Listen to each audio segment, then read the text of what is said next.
उपमुख्यमंत्री अजित पवार यांच्या निधनामुळे राज्यात 3 दिवसांचा दुखवटा जाहीर करण्यात आला असल्यामुळे 12 जिल्हा परिषद व त्या अंतर्गतच्या 125 पंचायत समित्यांच्या सार्वत्रिक निवडणुकांच्या उर्वरित टप्प्यांमध्ये बदल करण्यात आला असून 5 फेब्रुवारी 2026 ऐवजी आता 7 फेब्रुवारी 2026 रोजी मतदान, तर 7 फेब्रुवारी 2026 ऐवजी 9 फेब्रुवारी 2026 रोजी मतमोजणी होईल.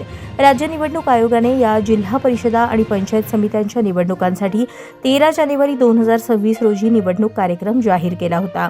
त्यानुसार नामनिर्देशन पत्र दाखल करणे, नामनिर्देशन पत्र मागे घेणे, चिन्ह वाटप आणि निवडणूक लढवणाऱ्या अंतिम उमेदवारांची यादी प्रसिद्ध करणे इत्यादी टप्प्यांची प्रक्रिया पूर्ण झाली आहे.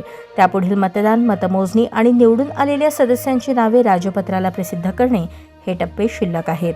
माननीय सर्वोच्च न्यायालयाने या निवडणुकांसाठी 31 जानेवारी 2026च्या पुढे फक्त 2 आठवड्यांची मुदतवाढ दिली आहे. परंतु उपमुख्यमंत्री अजित पवार यांचे 28 जानेवारी 2026 रोजी अपघाती निधन झाल्यामुळे राज्य शासनाने राज्यात 28 जानेवारी 2026 ते 30 जानेवारी 2026 पर्यंत दुखवटा जाहीर केला आहे.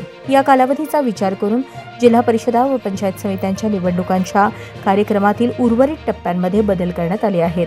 त्यानुसार संबंधित जिल्हाधिकारी सुधारित निवडणूक कार्यक्रमाची सूचना 31 जानेवारी 2026 रोजी प्रसिद्ध करतील. आता 7 फेब्रुवारी रोजी सकाळी 7:30 ते सायंकाळी 5:30 या वेळेत मतदान होईल. त्यामुळे जाहीर प्रचाराची समाप्ती 5 फेब्रुवारी 2026 रोजी रात्री 10 वाजता होईल. संबंधित ठिकाणी 9 फेब्रुवारी 2026 रोजी सकाळी 10 वाजता मतमोजणी सुरू होईल. निकाल जाहीर झाल्यानंतर संबंधित ठिकाणाची आचारसंहिता संपुष्टात येईल.